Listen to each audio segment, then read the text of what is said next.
Good morning. Welcome back in to Wake Up America. I'm Rob Finnerty. Yesterday, President Biden kicked off a week of promotion in light travel for his $1.9 trillion COVID relief bill, also called the American Rescue Plan, as part of what the White House is now calling the Help America Tour. Joining us now to talk more about this bill is Georgia Congressman Jody Hice. Congressman, welcome back to the show. Nice to see you again. Good to see you, Rob. Thanks. Good morning. Yeah, pleasure to have you. President Biden finally took a question at the end of his speech yesterday, albeit brief. I give him credit. He did answer a question. A reporter asked him if President Trump should be out there promoting the merits of the vaccine. Take a listen. I'm hearing a lot of reports from serious reporters like you saying that. I discussed it with my team, and they say the thing that has more impact than anything Trump would say to the MAGA folks is what the local doctor, what the local preachers, what the local people in the community say. All right, so a little knock at whomever he deems is a non-serious reporter there. But here we've got a president who's literally done nothing over the last 54 days but run down the former president. And now he wants President Trump to go out there and sell the merits of the vaccine that we only have because of his Operation Warp Speed. You see a little irony here in what's happening?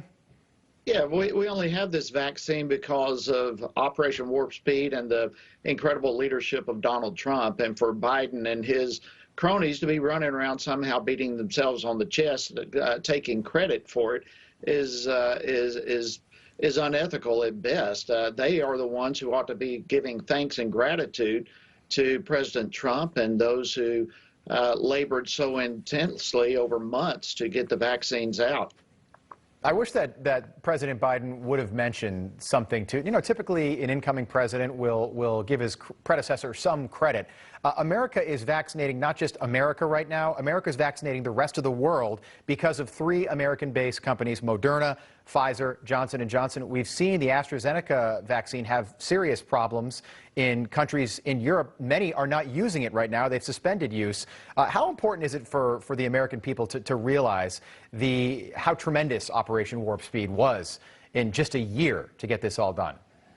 Yeah, I mean, it's absolutely stunning when you look back at this. We've never had such speed to come up and deal with a pandemic like this. Of course, most of us have never lived through a pandemic to begin with, but when there is something like this, typically it takes years and years and years to develop a vaccine, sometimes even longer than that. And to be able to come up with, in less than a year, 3 different companies that are providing vaccines to the American people and the entire world is absolutely stunning. It is one of the greatest medical feats in the history of our country, I would think it would be fair to say.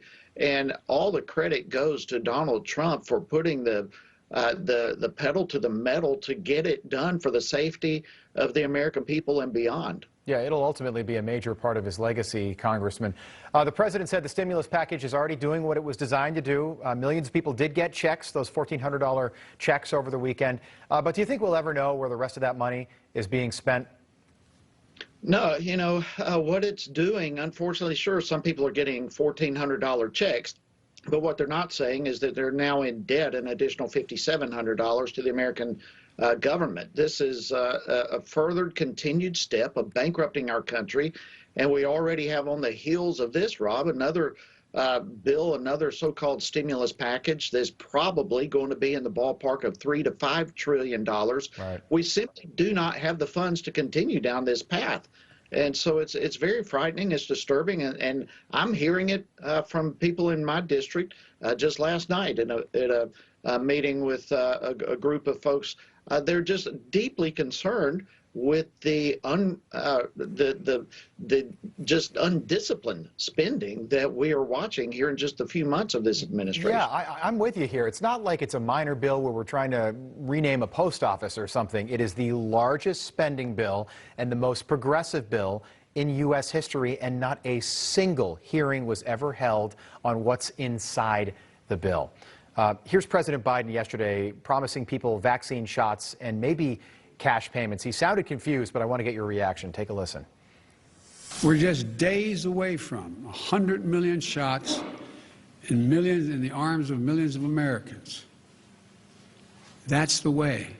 That's the way, on the way, to get every single American access to the vaccine.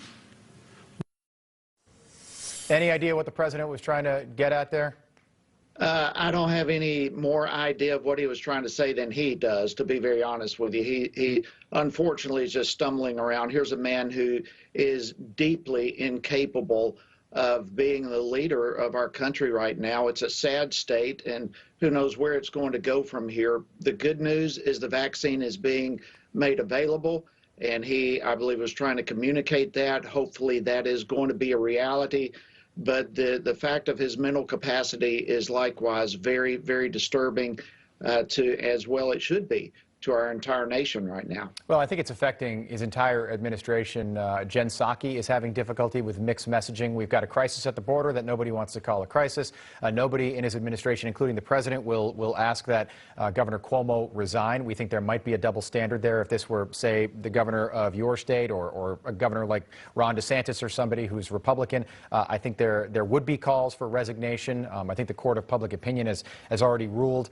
I wanted to talk to you about the filibuster. When the Democrats were in the minority, they had no issue with it, but now they have a real issue with it because it's going to get in the way of the president's progressive agenda. Yeah, and, you know, hopefully they won't exercise the nuclear option. This would be a disaster for the country, obviously, but I believe it'd be a disaster for the Senate and for the Democrats as a whole. The Senate is set up to be a slow, deliberative body where there is a lot of debate, a lot of discussion, and they pull from both sides of the aisle. And to strip that away from the institution would be just a horrible move for our country and the Senate as a whole. And yet what we know is this group of Democrats in Washington, D.C. are committed to advancing their radical agenda, and I don't know that they'll stop at anything. And Congressman, I know that our viewers, we tend to have very smart viewers here on Newsmax, but the filibuster, when you're taking social studies classes, you hear about the three branches of government and checks and balances. The filibuster is that. It's checks and balances. Is that accurate? Absolutely it is, and it's designed specifically there in the Senate is kind of the last backstop to make sure that a bill is acceptable and has been through proper debate on both sides of the aisle, and they land the plane at a point that both sides can say, we can live with this. And to do away with that is a dangerous precedent for our country. Yeah, it's going to become a bigger story over the next couple of weeks. Congressman Jody Hice, we appreciate the time. Thank you so much for being with us, sir. Good to see you. You too. All right.